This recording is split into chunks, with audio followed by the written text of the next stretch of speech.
Ambassador Sarah Chen stood before the towering crystalline council chambers of Nexus Prime, her hands clasped behind her back as she watched the assembled representatives of 43 different species murmur among themselves.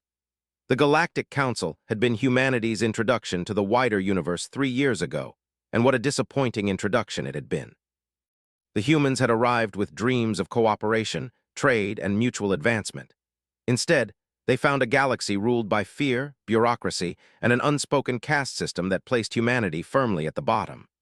The Council's species were ancient, their civilizations spanning millennia, and they viewed the newcomer humans as barely evolved primates who had stumbled upon faster-than-light travel through sheer luck.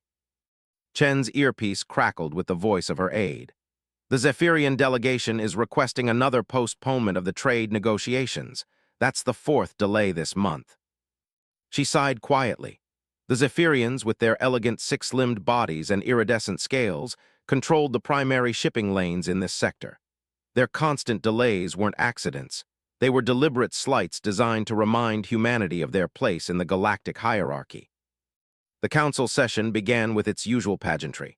High Counselor Vexhari, a towering insectoid creature whose species had dominated galactic politics for over 2,000 years, clicked his mandibles in what passed for formal greeting. His compound eyes swept over the human delegation with barely concealed disdain. The council recognizes the presence of the human contingent, Vexhari announced, his translator rendering his chittering speech into flat, emotionless English. We trust you have prepared your monthly tribute as agreed upon in the Terra Accords. Chen's jaw tightened. The tribute, a euphemism for the massive quantities of rare Earth elements, technological blueprints, and cultural artifacts that Earth was forced to provide in exchange for basic trading rights. It was extortion dressed up as diplomacy. High Counselor, Chen replied, stepping forward, humanity formally requests to address the Council regarding the recent attacks on our colonies. A wave of dismissive sounds rippled through the chamber. The Korak delegation, a species of hulking, stone-skinned warriors, actually laughed, a sound like grinding boulders. Their representative, General Thos, stood to his full 8-foot height. Attacks, Thos rumbled. You speak of the raider conflicts in the Outer Rim, those are simply territorial disputes, pirates and scavengers, nothing more. Chen's hands clenched at her sides. The territorial disputes had claimed 17 human colonies in the past 6 months. Entire settlements wiped out, their populations enslaved or worse. When humanity had requested military assistance from the Council, they were told that such matters fell outside the scope of galactic jurisdiction. General Thos, Chen said, her voice carefully controlled. Our intelligence indicates that these raids are being coordinated by Korak military advisors. We have intercepted communications. Preposterous, Vexhari's mandibles snapped together sharply. The Council will not entertain wild accusations from a species that has barely learned to leave its home system. Your evidence is likely the result of primitive scanning technology and inexperience. The chamber filled with sounds of agreement from the assembled delegates. Chen looked around at the faces, some amused, others bored, all dismissive. These beings had ruled the galaxy for millennia, and they saw humanity as nothing more than an amusing upstart that would eventually learn its place or be crushed trying to rise above it. Furthermore, Vexhari continued, his voice taking on a lecturing tone, humanity's aggressive expansion into contested territories has been noted with concern by this council. Perhaps if your species exercised more restraint, these unfortunate incidents would cease. Chen felt something cold settle in her stomach. They weren't just refusing to help, they were blaming humanity for the attacks. The message was clear. Stay in your assigned space, pay your tribute, and accept whatever scraps the older species decided to throw your way. The council session continued for another 3 hours, with various delegates discussing trade routes, territorial boundaries, and resource allocation. Humanity wasn't mentioned again, except in passing references to their tribute obligations. When Chen attempted to raise the colony issue once more, she was curtly informed that her speaking time had expired. As the session adjourned, Chen gathered her materials and prepared to leave. She was intercepted by Counselor Zixala, a serpentine Nagaran whose species controlled much of the galaxy's information networks. Ambassador Chen, Zixala said, her forked tongue flicking out to taste the air, a word of advice from a friend. Your species shows promise, but you must learn patience. The galaxy has existed for billions of years without humans. It will continue to exist whether you adapt to our ways or not. Chen met the alien's vertical pupils without flinching. Thank you for the counsel, Counselor. I'll be sure to relay your message to Earth. As she walked away, Chen activated her secure communicator. The signal would take 3 days to reach Earth through the Council's monitored communication networks, but it would get there. Priority message to Fleet Admiral Hayes, she spoke quietly. Authorization code, Crimson Dawn. Message reads, they're not going to help us. In fact, they're complicit. It's time to discuss alternative solutions. Fleet Admiral Rebecca Hayes stood in the war room deep beneath Luna Base, studying the holographic display that showed the complete picture of humanity's situation in the galaxy. Red markers indicated destroyed colonies, yellow showed ongoing attacks, and the sparse blue points represented their remaining settlements. The picture was grim, but Hayes had seen worse odds during the resource wars of 2157. Admiral, Lieutenant Commander Torres reported from his station, we've received Ambassador Chen's priority message from Nexus Prime. Authorization confirmed. Hayes nodded grimly. She'd been expecting this message for months. The diplomatic approach had been a long shot from the beginning, but the civilian government had insisted on trying the peaceful route. Now, with 17 colonies gone and the Council actively protecting the perpetrators, it was time for a different kind of diplomacy. Bring up the Prometheus files, Hayes ordered. The holographic display shifted, showing detailed schematics and tactical assessments that had been classified at the highest levels. Project Prometheus had been humanity's insurance policy, a contingency plan developed in secret while the diplomats talked and the Council deliberated. While other species saw humans as primitive newcomers, they had fundamentally misunderstood what made humanity dangerous. It wasn't their technology, though human military engineering had advanced rapidly once they'd reverse-engineered captured alien systems. It wasn't their numbers, though Earth's population had recovered well from the climate wars of the previous century. What made humanity truly dangerous was something the galaxy had never encountered. A species that had spent its entire evolutionary history in a constant state of warfare. Captain Marcus Webb, Hayes' chief intelligence officer, activated a new section of the display. The Korak Empire believes they're untouchable because they control the Titan defense grid, orbital platforms that have protected their core systems for 800 years. Their entire military doctrine is based on the assumption that no enemy can penetrate their outer defenses. Hayes smiled coldly. The Korak were right, in a sense. No conventional fleet could break through their defenses, but humans hadn't survived their own planet by fighting conventional wars. Status report on the Shadow Fleet, Hayes asked. 60 ships completely off the books, Webb replied. Crews are all volunteers from colonies that were hit. They understand the mission parameters. The Shadow Fleet was humanity's dark secret. While the Council received regular reports on human military assets, these ships had been constructed in deep space using resources from asteroid mining operations that officially didn't exist.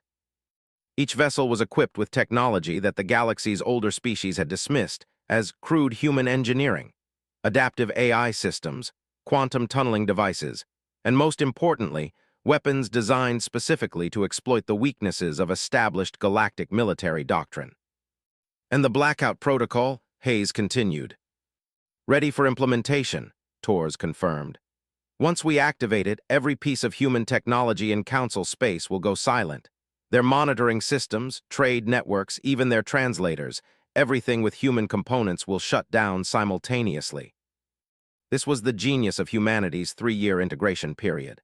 While the Council had dismissed human technology as primitive, they had allowed, even encouraged, human companies to provide simple services throughout galactic civilization. Communication relays, transportation computers, even basic translation software.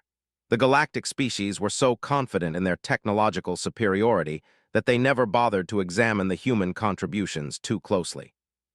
They certainly never suspected that every piece of human technology contained hidden protocols that could be activated remotely. Admiral Hayes moved to the tactical display showing Korak space. The key is simultaneity. We hit them fast, hard, and in ways they can't predict or counter. The moment the Blackout Protocol activates, they'll lose communication between their defense platforms. That's when Ghost Squadron moves in.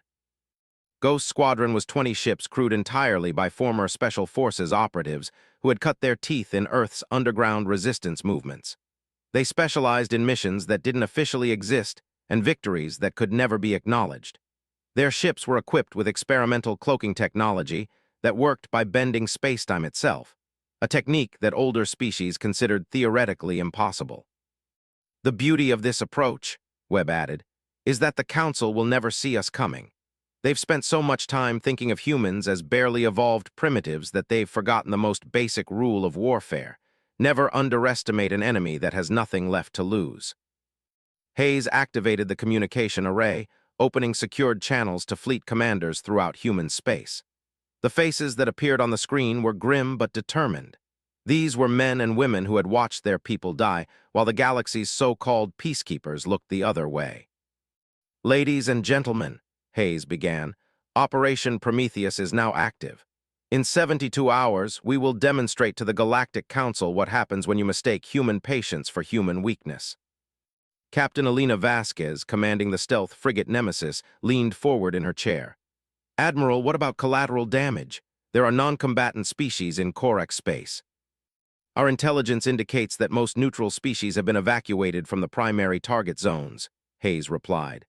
"The Korak have been preparing for what they call a cleansing operation in human space. They've cleared out witnesses." Her expression hardened. "Besides, Captain, after 17 dead colonies, I'm not particularly concerned about Korak civilians who stood by and watched genocide." The conference continued for another hour, with each commander receiving specific targeting data and mission parameters. When the channel closed, Hayes stood alone in the war room, looking at the star map that showed humanity's precarious position in the galaxy. Her aide approached cautiously. "Admiral, there's still time to call this off once we cross this line." Hayes turned to face her. "Lieutenant, do you know what the Korak call humans in their own language?" "No, ma'am." "Kethmiri, it means meat that thinks it's people." Hayes' voice was ice. "They've made their position clear. We're not a species to them. We're a resource to be harvested when convenient and discarded when not." She activated the final communication protocol, sending encrypted signals to human intelligence assets throughout Council space. Sleeper agents who had spent 3 years integrating into alien societies, gathering information, and waiting for activation.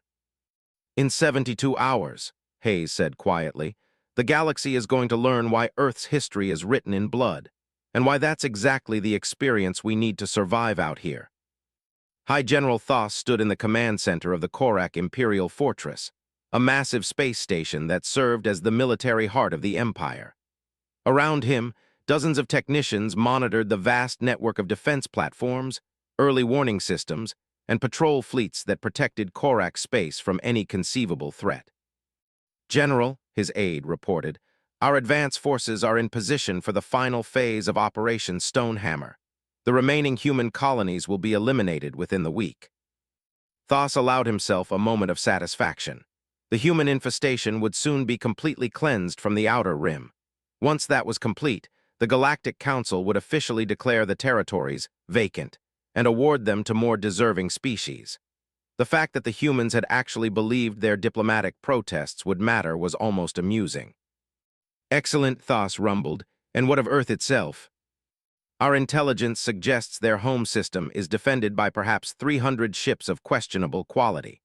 Once we control the outer rim completely, we can petition the Council for a stabilization mission to their core worlds."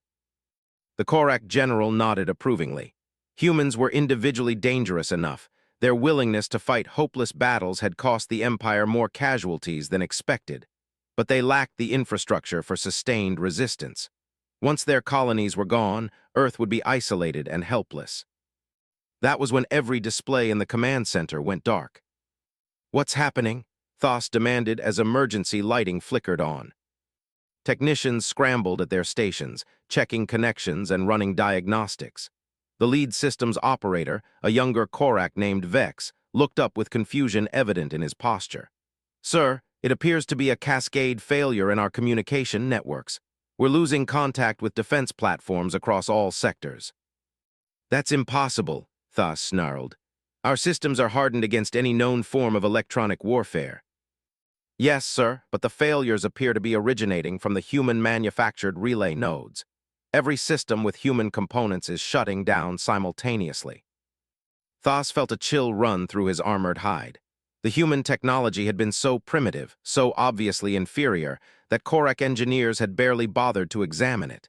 It was cheap, reliable, and performed basic functions adequately. No one had considered it might be anything more than it appeared. Sir, another technician called out. I'm detecting massive gravitational anomalies throughout the outer defense perimeter. Sensors are showing impossible readings, space-time distortions that don't match any known phenomenon. Through the command center's reinforced viewports, Thas could see the star field that had remained unchanged for centuries. Nothing seemed different, but he had learned to trust his instincts in combat situations. Something was very wrong. Activate all backup systems, he ordered.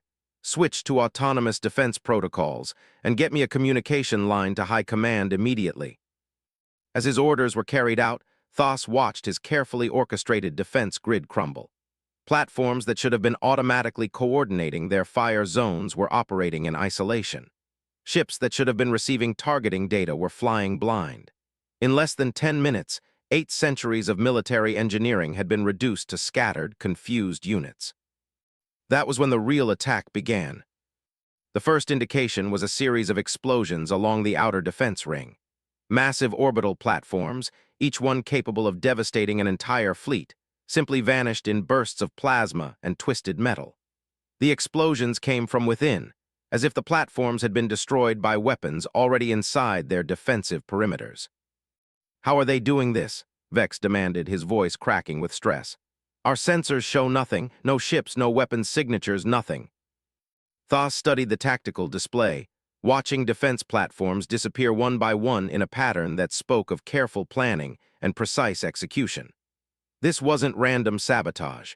This was a coordinated military operation conducted by invisible attackers who somehow knew exactly where to strike. Sir, I'm picking up communication intercepts, another technician reported. The attackers are using our own communication frequencies, but the encryption it's human. The intercepts came through the speakers in heavily accented but clear Korak military language. Ghost 7 to Ghost Actual. Platform Delta 9 is neutralized, moving to secondary targets. How do they know our language? Vex whispered. Thas was beginning to understand. For 3 years, humans had worked throughout Korak space. Translators, technicians, even domestic servants.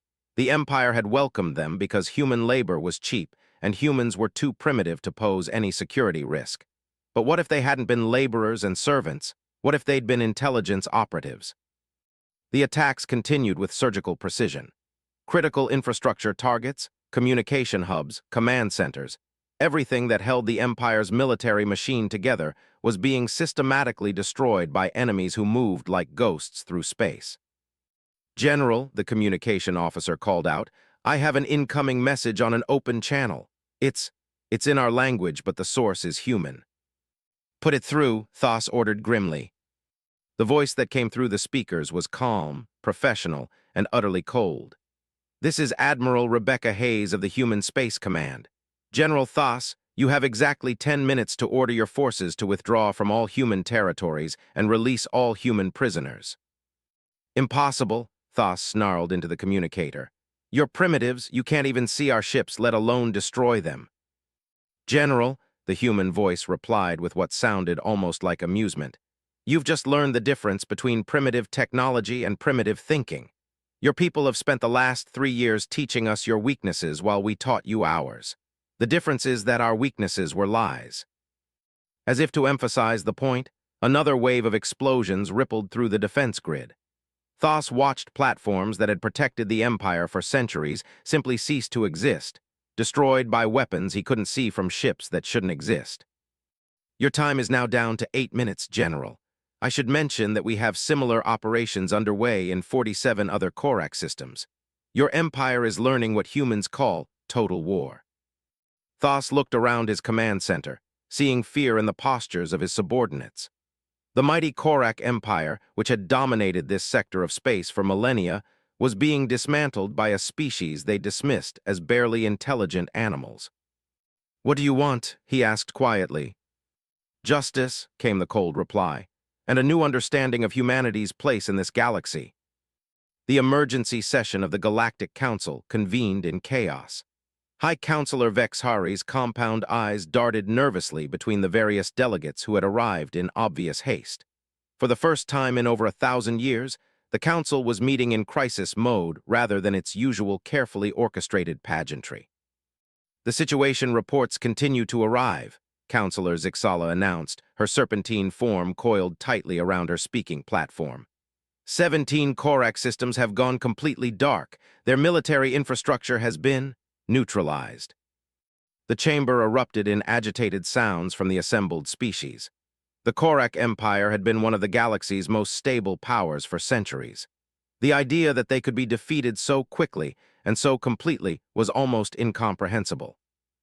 Impossible, declared Counselor Reet Hack of the Vorthan Alliance. The Korak military is the second largest in the galaxy. What force could possibly? It was the humans, interrupted General Thos's voice from the communication array. The Korak general's image appeared as a flickering hologram, clearly transmitted from an emergency shelter rather than his usual command center. They destroyed 800 years of military infrastructure in less than 6 hours. The chamber fell silent. Ambassador Sarah Chen sat in the human delegation area, her expression carefully neutral despite the chaos surrounding her. She had returned to Nexus Prime just hours before the attacks began, carrying new diplomatic credentials and a very different set of instructions. General Thos, Vexhari clicked his mandibles rapidly. Surely you cannot be suggesting that the humans, a species that has barely achieved interstellar travel, somehow defeated the Korak military. I'm not suggesting it, Thos replied grimly. I'm telling you it happened. They used technology we've never seen before, strategies we couldn't counter, and they knew our systems better than we did. Our own defense network turned against us. Counselor Zixala's forked tongue flicked out nervously. The humans have been providing technical services throughout Council space for 3 years, if they had some form of advanced warfare capability. The implication hung in the air like a toxic cloud. Every species in the Council used human-manufactured components for basic infrastructure. Communication relays, transportation systems, even the translation devices they were using at this very moment, all contained human technology that everyone had assumed was primitive and harmless. Ambassador Chen, Vexhari's voice carried a new tone, one that Chen had never heard directed at humans before. Fear. Perhaps you could explain these actions taken by your people. Chen rose slowly, activating a small device that she placed on her speaking platform. The device emitted a soft hum, and suddenly the translation systems throughout the chamber began producing slight errors and delays. I apologize for the technical difficulties, Chen said calmly. As you can see, human technology is indeed primitive. Sometimes it doesn't work properly. Several delegates shifted uncomfortably as they realized the implications. If the humans could disrupt their translation systems with a simple device, what else might they be able to control? The situation is quite simple, Chen continued. For 3 years, humanity has attempted to engage with this council as equals. We have followed your laws, paid your tributes, and respected your authority. In return, you have treated us as a source of cheap labor and resources while allowing our people to be systematically murdered. Now see here, Counselor Rithak protested. The Outer Rim conflicts were territorial disputes between. Genocide, Chen interrupted, her voice cutting through the chamber like a blade. The word you're looking for is genocide. 17 colonies, over 2 million human beings, men, women, and children killed while this council looked the other way. She activated another control on her device, and the chamber's main display came online, showing detailed intelligence reports, communication intercepts, and military coordination documents. The evidence was overwhelming and undeniable. The Korak attacks on human colonies had been planned and coordinated with the knowledge and implicit approval of multiple council species. You made a fundamental error, Chen said, walking slowly around the chamber as she spoke. You assumed that because humans are new to the galaxy, we must be naive about how power works. You forgot that we come from a world where survival required constant warfare, constant adaptation, and constant vigilance against threats. The display shifted to show tactical analyses of Korak military doctrine, Vorthan trade route vulnerabilities, and critical infrastructure dependencies throughout Council space. The level of detail was staggering, clearly the result of years of careful intelligence gathering. For 3 years, while you dismissed us as primitive, we studied you. We learned your languages, your cultures, your technologies, and most importantly, your weaknesses. Every human worker in your territories was an intelligence asset. Every piece of human technology was a potential weapon. Every diplomatic exchange was an opportunity to gather information. Councillor Vexhari's mandibles clacked nervously. What exactly are you proposing, Ambassador? I'm not proposing anything, Chen replied. I'm delivering an ultimatum. The age of galactic civilization treating humanity as a subordinate species is over. From this moment forward, humans will be treated as equals in all matters, or we will continue to demonstrate why that equality should be respected. You can't threaten the entire galaxy, Ridhack protested. Even if you defeated the Korak, there are 42 other species in this council. Chen smiled coldly. Counselor, at this moment, human operatives have control of critical infrastructure in every system represented in this chamber. Your defense networks, your communication arrays, your transportation systems, all of them contain components that can be turned against you at will. She gestured to the display, which now showed real-time feeds from key installations throughout Council space. In each image, human technicians could be seen working on systems that suddenly seemed far more ominous than they had before. Furthermore, Chen continued, our intelligence networks have documented evidence of corruption, war crimes, and treaty violations by every species in this chamber. This information will be transmitted to appropriate authorities and the galactic public if our terms are not accepted.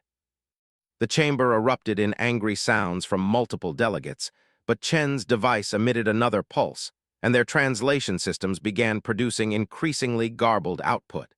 The message was clear. Humans could control their ability to communicate whenever they chose. Our terms are simple, Chen announced over the growing chaos.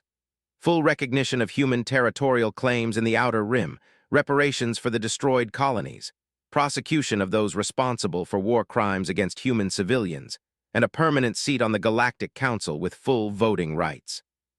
And if we refuse? Vexhari asked quietly. Chen's expression hardened.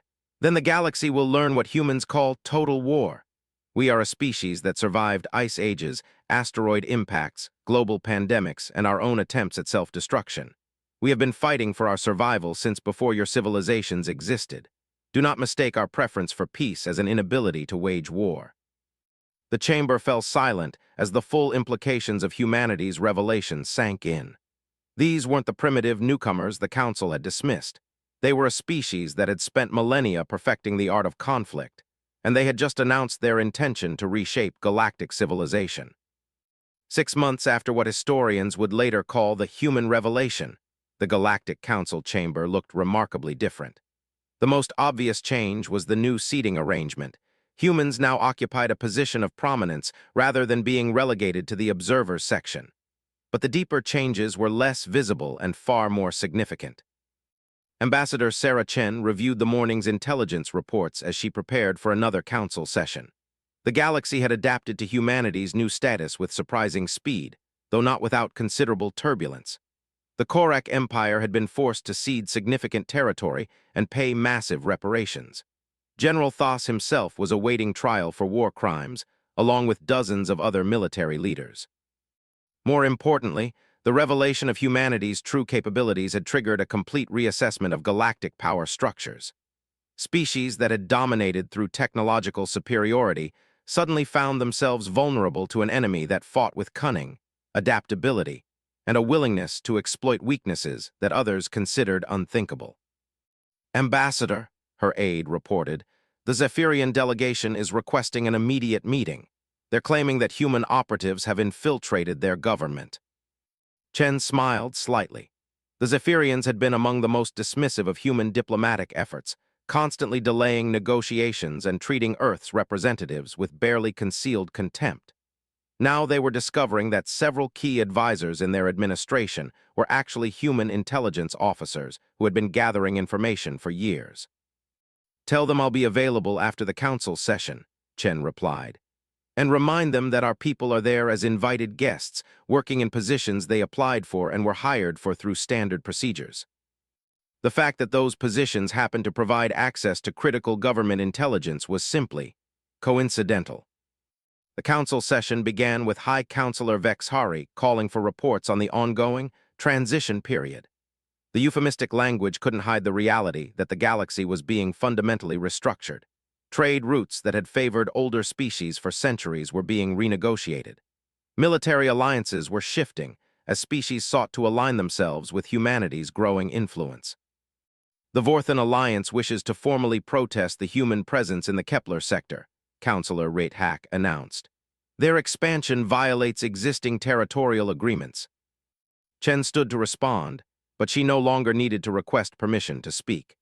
The Kepler sector was officially designated as unoccupied space by this council just last year. If the Vorthan Alliance believes it has claim to territories it previously declared worthless, they're welcome to present their case to the new Territorial Commission. The Territorial Commission was another innovation, a body with equal representation from all council species that reviewed and adjudicated territorial disputes. It replaced the old system where powerful species simply claimed whatever they wanted and dared others to object. Furthermore, Chen continued, human settlements in the Kepler sector have already established mining operations, agricultural colonies, and defensive installations. We followed all proper procedures and filed all required documentation. What she didn't mention was that human mining operations included some of the most advanced military research facilities in the galaxy, and their defensive installations incorporated technology that most species couldn't even detect, let alone counter. Counselor Zixala slithered forward on her platform. The Nagaran Confederacy wishes to discuss the information sharing that has become prevalent since the humans joined the council. Chen nodded politely. Information transparency has always been a cornerstone of effective governance. We're simply helping to ensure that all council members have access to the same intelligence. The reality was more complex.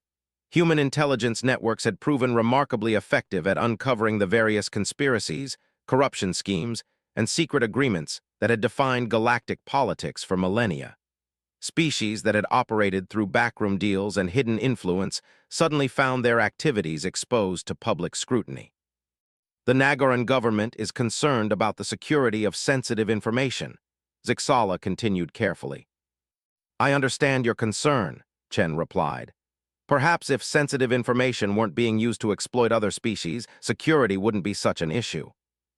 The exchange highlighted one of the most significant changes in galactic politics. For centuries, older species had maintained power through information asymmetry. They knew things that younger species didn't, and they used that knowledge to maintain their advantages. Humanity's intelligence capabilities had shattered that system, creating a more level playing field. High Counselor Vexhari clicked his mandibles nervously. Perhaps we should discuss the upcoming vote on the Unified Defense Initiative. The Unified Defense Initiative was humanity's proposal to create a truly integrated military command structure for the galaxy. Instead of individual species maintaining separate fleets that competed for resources and influence, the initiative would create a unified command with representatives from all member species. The proposal has merit, admitted Counselor Rate-Hack grudgingly, but the command structure seems weighted toward human leadership. Chen activated a holographic display showing the proposed organization. Command positions are allocated based on demonstrated military effectiveness, logistical capabilities, and strategic planning abilities. If other species wish to contribute more to galactic defense, we welcome their participation. The unspoken message was clear. Humanity had proven its military superiority decisively. If other species wanted equal influence in military matters, they would need to demonstrate equal capabilities. As the session continued, Chen reflected on how completely the galaxy's power dynamics had shifted.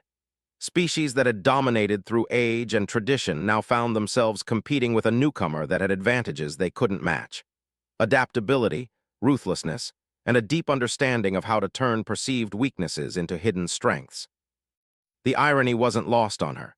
The galactic community had welcomed humanity precisely because they seemed weak and controllable. They had provided humans with access to their territories, their technology, and their secrets because they believed there was no risk in doing so. They had failed to understand that humans had survived and thrived on a world where the greatest threat wasn't other species. It was other humans. They had evolved in an environment where every advantage could be turned into a weapon, every weakness could be exploited, and every ally might become an enemy. As the session adjourned, Chen gathered her materials and prepared for the afternoon's meetings. There would be discussions with the Zephyrian delegation about their infiltration, concerns, negotiations with the Korak provisional government about reconstruction efforts, and planning sessions for humanity's next phase of expansion. The galaxy was learning, slowly and sometimes painfully, that humanity's ruthless retaliation hadn't been an aberration. It had been an introduction. The species that had dismissed humans as primitive newcomers now understood that they were dealing with apex predators who had simply been showing restraint. And in the vast community of galactic civilization, that restraint would continue only as long as it served humanity's interests. The age of human dominance hadn't been won through superior technology or ancient wisdom. It had been earned through the simple recognition that in a universe full of predators, the most dangerous species wasn't necessarily the strongest or the oldest. It was the one that refused to accept defeat.